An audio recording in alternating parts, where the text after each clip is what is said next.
Sir MK motors Tarikere Toyota Innova Crysta 2017 model vehicle ಇದು. ಈ ವೆಹಿಕಲಲ್ಲಿ customer after market mag wheel fitting ಮಾಡಿಸಿದ್ರು.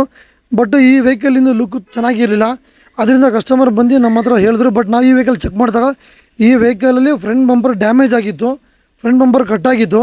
ಅದರಿಂದ ನಾವು ಈ ವೆಹಿಕಲಲ್ಲಿ ಫ್ರಂಟ್ ಬಂಪರ್ ಚೇಂಜ್ ಮಾಡಿ ಸಸ್ಪೆನ್ಷನ್ ಚೆಕ್ ಮಾಡಿದಾಗ ಫ್ರಂಟ್ ಸಸ್ಪೆನ್ಷನ್ ಬುಷ್ಗಳು ಹೋಗಿದ್ದು, low arm, steering ball joint, steering end ಹೋಗಿತ್ತು. ಇದರಲ್ಲಿ ನಾವು ಈ ವೆಹಿಕಲ್ ಚೆಕ್ ಮಾಡಿದಾಗ ಈ ವೆಹಿಕಲಲ್ಲಿ ವೀಲ್ ಅಲೈನ್ಮೆಂಟ್ ಸರಿ ಇರಲಿಲ್ಲ.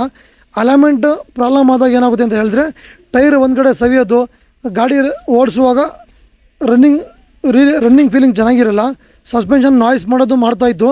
ಬಟ್ ಈ ವೆಹಿಕಲಲ್ಲಿ ನಾವು ಸಸ್ಪೆನ್ಷನ್ ಬುಷು ಎಲ್ಲ ಬುಷ್ಗಳು ಟೊಯೋಟಾ ಕಂಪ್ನಿ ಪಾರ್ಟ್ ಈ ವೆಹಿಕಲಲ್ಲಿ ನಾವು ಫಿಟ್ಟಿಂಗ್ ಮಾಡಿ, ಮತ್ತು ಇದ್ರದ್ದು ಬ್ರೇಕ್ ಪ್ಯಾಡ್ಸು, ಸಸ್ಪೆನ್ಷನ್ ಬುಷಸ್ ಎಲ್ಲ ಚೇಂಜ್ ಮಾಡಿ, ಸಸ್ಪೆನ್ಷನ್ ಬುಷು ಎಲ್ಲ ಕಂಪ್ಲೀಟ್ ಫಿಟ್ಟಿಂಗ್ ಮಾಡಿ, ಬ್ರೇಕ್ ಪ್ಯಾಡ್ ಫಿಟ್ಟಿಂಗ್ ಮಾಡಿ, ಈ ವೆಹಿಕಲ್ನ ಬಂಪರ್ ಪೇಂಟ್ ಮಾಡಿ, ಈ ವೆಹಿಕಲಲ್ಲಿ ಎಲ್ಲ ಪಾರ್ಟ್ಗಳನ್ನ ಚೆಕ್ ಮಾಡಿ ನೀಟಾಗಿ ಫಿಟ್ಟಿಂಗ್ ಮಾಡಿ ವರ್ಕ್ ಫಿನಿಶಿಂಗ್ ಮಾಡಿದ್ದೀವಿ. ಈ ಒಂದು ವಿಡಿಯೋದಲ್ಲಿ ನೀವು ನೋಡ್ಬೋದು. ಈ ಒಂದು ಮತ್ತು ಇದರಲ್ಲಿ ನಾವು ಮ್ಯಾಗ್ವೀಲ್ ಕೂಡ ಚೇಂಜ್ ಮಾಡಿದ್ದೀವಿ. ಈ ವೆಹಿಕಲಲ್ಲಿ ಬರುವಂಥ ಮ್ಯಾಗ್ವೀಲು 2017 ಮಾಡಲು ಮ್ಯಾಗ್ವೀಲ್ ಚೇಂಜ್ ಇರುತ್ತೆ. ನಾವು ಈ ವೆಹಿಕಲಲ್ಲಿ 2018 ಮಾಡಲು ಮ್ಯಾಗ್ವೀಲ್ ಡೈಮಂಡ್ ಕಟ್ ಮ್ಯಾಗ್ವೀಲ್ ಇದರಲ್ಲಿ ಫಿಟ್ಟಿಂಗ್ ಮಾಡಿದ್ದೀವಿ. ನೀವು ಈ ವಿಡಿಯೋದಲ್ಲಿ ನೋಡ್ಬೋದು. ಮತ್ತು ಈ ವೆಹಿಕಲಲ್ಲಿ 4 ವೀಲ್ ಮ್ಯಾಟ್ಗಳು ಫಿಟ್ಟಿಂಗ್ ಮಾಡಿ ವರ್ಕೆಲ್ಲ ಕಂಪ್ಲೀಟ್ ಮಾಡಿ ಫಿನಿಷ್ ಮಾಡಿದ್ದೀವಿ.